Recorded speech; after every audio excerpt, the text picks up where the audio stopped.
Ciao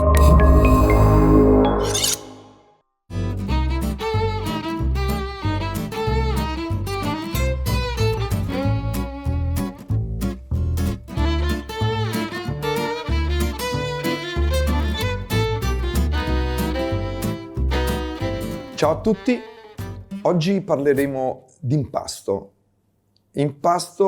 Parleremo del mio impasto e vi do qualche consiglio per poterlo farlo pure a casa. Consigli molto semplici perché è un impasto molto semplice, perché poi l'impasto della pizza è fatto di farina, sale, lieviti e acqua. Vediamo in che modo io possa darvi delle indicazioni per come poterlo rifarlo a casa vostra. Dobbiamo avere la farina e io vi consiglio di comprare una buona farina. Oggi si parla di tante tipologie di farine, però secondo me la cosa più importante, al di là della marca, è capire questa farina come è composta. E abbiamo lavorato nel passato con la 00, oggi si lavora con la 0, con la 1. Io dico che già una 0 per la mia pizza può andare bene. Perché? Perché nella 0 c'è tanto del chicco di grano e quindi guardiamo pure l'aspetto nutrizionale, oltre che l'aspetto visivo e gustativo della pizza. Allora prenderemo della farina 0, del sale marino. Anche sui sali io vi do un'indicazione: comprate dei sali importanti, dei sali dove sono sali integrali, sali dove noi dobbiamo cercare di mettere meno quantità di sale all'interno dell'impasto, che qui guardiamo anche sempre l'aspetto nutrizionale, no? Lavorare, mangiare meno sale, e quindi noi metteremo meno sale all'interno dell'impasto, ma abbiamo poi come risultato quella sapidità che ci dà un sale comune, mettendo una quantità maggiore. E poi abbiamo del lievito di birra e acqua. Vi faccio una ricetta oggi con un mezzo litro d'acqua. Prendiamo come spunto di avere 6 panetti da 200 grammi, perché oggi poi dopo vi faccio ascoltare le mie ricette, parleremo del fritto, perciò parlo di 200 grammi di impasto. All'inizio prendiamo un contenitore. A casa voi avete le solite, ciotole per impastare. E poi vi dico una cosa: secondo me è importante avere il contatto, utilizzare i sensi, che noi oggi abbiamo questa cosa così bella, la percezione dei sensi, il tatto, l'olfatto, la vista, servono tutti per fare una buona pizza. Allora vi dico, l'impasto fatelo a mano, perché toccato con mano, è bellissimo vedere quando la maglia gludinica si inizia a formare, quando tu accarezzi l'impasto che è liscio, e c'è una percezione fantastica, un po' come una creatura che nasce dalle tue mani. Versiamo un poco di farina all'interno della ciotola. In questo caso sto utilizzando una made in legno. Perché io da 3 generazioni lavoro l'impasto a mano nelle made in legno. Le made in legno sono fantastiche perché loro poi dopo si assorbono un po' di quell'umidità dell'impasto, trattengono, e mentre la plastica, non riesce ad assorbire e ti dà un impasto un po' diverso. Se noi faremo lo stesso impasto, un impasto lo dividiamo e lo mettiamo sia nella made in legno e sia nella plastica, avremo dopo 2 prodotti diversi. Verso un po' di farina nella madia piccola, in questo caso una madia piccola, poi mezzo litro d'acqua. A questo punto che cosa faccio? C'è chi lo mette prima, chi lo mette dopo. Io vado a salare l'acqua, quindi mettiamo il sale nell'acqua. In mezzo litro d'acqua non metto più di 20 grammi di sale. Quando sciogliete il sale nell'acqua dovete fare attenzione, cioè quando non avete più la percezione che il sale sia tra le vostre dita, si sente, e quindi si è sciolto, prendete un dito, immergete nell'acqua salata e cercate di capire la sapidità dell'acqua salata. Deve essere un po' più spiccata perché poi si va a riequilibrare con l'inserimento della farina. Io vi do questi consigli perché i sali sono diversi, quindi dobbiamo, oltre ad avere una grammatura, indicazione della grammatura, dobbiamo avere la percezione della sapidità. E tra l'altro il tatto che cosa mi dice? Mi dà pure un'altra indicazione importante, la temperatura dell'acqua. Il tatto, i sensi ci aiutano tantissimo, cioè io metto la mano nella farina e mi rendo conto se è conservata bene, se ci sono dei grumi, se c'è una temperatura eccessiva di conservazione, perché una farina conservata a mano a temperatura molto alta possiamo perdere l'aspetto nutrizionale che sta all'interno del blend della farina. E quindi vado a sciogliere il sale e man mano verso un po' di farina, la cosiddetta caduta a pioggia della farina. E iniziamo a lavorarla. Lavoriamo l'impasto. L'importante è che voi riuscite a capire l'impasto man mano come prende corpo, cioè in realtà inserendo la farina all'interno dell'impasto vediamo che prende una certa consistenza. A un certo punto ci fermiamo e mettiamo qualche grammatura di lievito di birra. Non dobbiamo eccedere.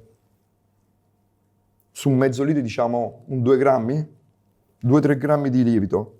Stemperiamo il lievito con le mani, altrimenti a casa potete prendere una tazzina da caffè, mettere un po' di acqua tiepida ma non calda, tiepidissima, e mettete un po' di birra all'interno, lo sciogliete e poi lo versate nell'impasto. Continuiamo a versare la farina e vediamo che viene assorbita man mano e l'impasto inizia a prendere una certa consistenza. E poi vediamo che si stacca dalle pareti, quindi se è utilizzata una ciotola si stacca dalla ciotola, se è utilizzata una madia si stacca dalle pareti della madia, il legno. Sciacquiamo pure con una spatola.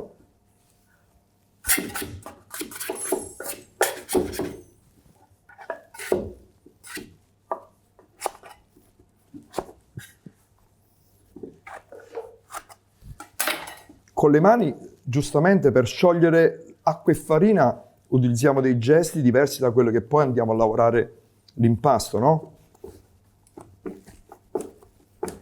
L'importante è un consiglio: ascoltate l'impasto con le mani. È l'impasto stesso che si lascia guidare su come vuole essere lavorato e quindi quale parte della mano utilizzare. Perché in realtà quando fai un impasto piccolo, fai a casa, con una mano puoi appoggiarla per mantenere il contenitore e un altro ci vai a lavorare. Noi che lavoriamo sulle grandi maglie, noi lavoriamo a 2 braccia in pizzeria. Allora, a un certo punto, quando l'impasto prende consistenza, noi lo mettiamo a riposare per mezz'ora. Vediamo che qui è rimasto ancora della farina, no? Ci serve per completare l'impasto. Noi siamo partiti da mezzo litro d'acqua, 700-800 grammi di farina, però a casa dovete sapere che bisogna capire la farina che comprate, perché ci sono diverse tipologie di farine che assorbono in modo diverso. Quindi io vi do un'indicazione: meno farina riuscite a mettere nell'impasto, più vi rimane di farina, più ne uscirà un impasto idratato e quindi un prodotto diverso. Sicuramente dovrete fare esperienza con più impasti, no? Quindi nel tempo voi poi avrete la vostra, come si dice, identità di pizza, farete la vostra pizza, perché poi col tempo capirete con la vostra farina, con la tecnica e i consigli che vi sto dando, quale sarà la vostra pizza. Dopo una mezz'ora di riposo dell'impasto, noi andiamo ad osservarlo e a toccarlo. Vediamo che l'impasto già si sta formando, no? Già si è formata la maglia glutinica. Noi lo rifiniamo con un po' di farina.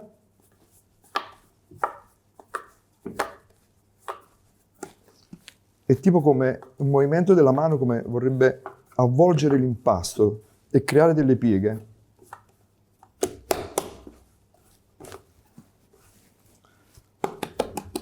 E una volta che voi avrete questa percezione che non c'è impasto vicino alle mani, che si stacca dall'impasto, che lo potete accarezzare l'impasto, è liscio, lo mettiamo a riposare. 22-26 gradi, poi dipende dalla tipologia di farina, dalla struttura proteica della farina, dalla forza della farina e dalla quantità dei lieviti, gli diamo 6, 7, 8 ore di lievitazione, quindi sta a riposo. Quindi notiamo che c'è ancora farina. Io ho inserito meno farina di quella prevista nell'impasto. In realtà vi voglio dire che la ricetta precisa della pizza non esiste, perché è in base alla tipologia di impasto, alla qualità della farina, ci sono tante varianti. Quindi se vi aspettate che vi do la mia ricetta precisa vi sbaglierete. E quindi con i miei consigli un giorno potrete fare la vostra pizza, la vostra buona pizza. Dopo il periodo di riposo dell'impasto, che vanno dalle 6 alle 8 ore, abbiamo detto che può variare in base alla temperatura dell'ambiente, dei lieviti, eccetera, andiamo a vedere che cosa ne è uscito fuori.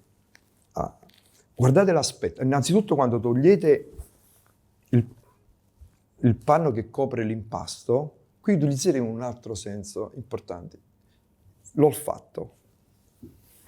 Il profumo dell'impasto è bellissimo, cioè ne abbiamo parlato del tatto, adesso vi do un consiglio, il profumo dell'impasto che è lievitato, quindi si sente il profumo già iniziamo a costruire qualcosa per arrivare alla pizza. Vedremo che si sono formate delle bolle, quindi c'è stata la giusta lievitazione. A questo punto toccate con le mani e vi accorgerete della leggerezza e l'elasticità dell'impasto. Non si deve strappare, deve essere elastico, delicato, al tatto e presenta anche la sua percezione di umidità ancora.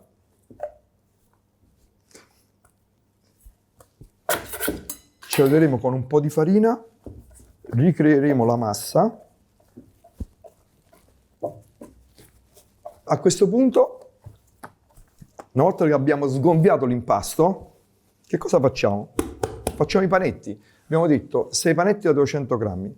Voi vi vedete a casa con una bilancia, c'è la mozzatura dell'impasto, tipo come si fa la mozzarella. Guardate, vediamo il panetto quanto pesa e creiamo 6 panetti da 200 grammi. Guardate, il panetto, voi mettete l'impasto, il pezzo di impasto in mano, andate a creare questo movimento con le mani, quello di avvolgere dentro l'impasto. Ecco il primo panetto. Lo appoggeremo in un contenitore che io qui utilizzo un contenitore in legno, voi a casa potete utilizzare qualsiasi altro tipo di contenitore, fate attenzione a tenerlo sempre in plastica perché altrimenti dopo l'impasto suda tanto e diciamo ci vuole sicuramente meno tempo rispetto al legno.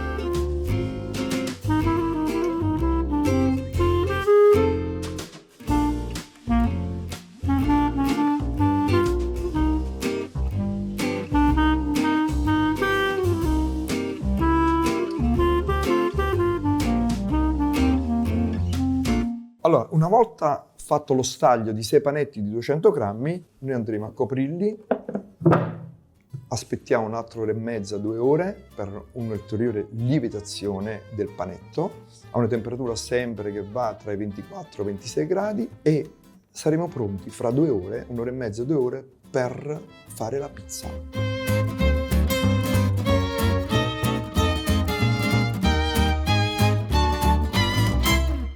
Ti è piaciuta questa lezione? Allora entra subito in accademia.tv, scegli l'abbonamento che fa per te e registrati nel tempo di un caffè. Allaccia il grembiule, mondo di accademia.tv ti aspetta.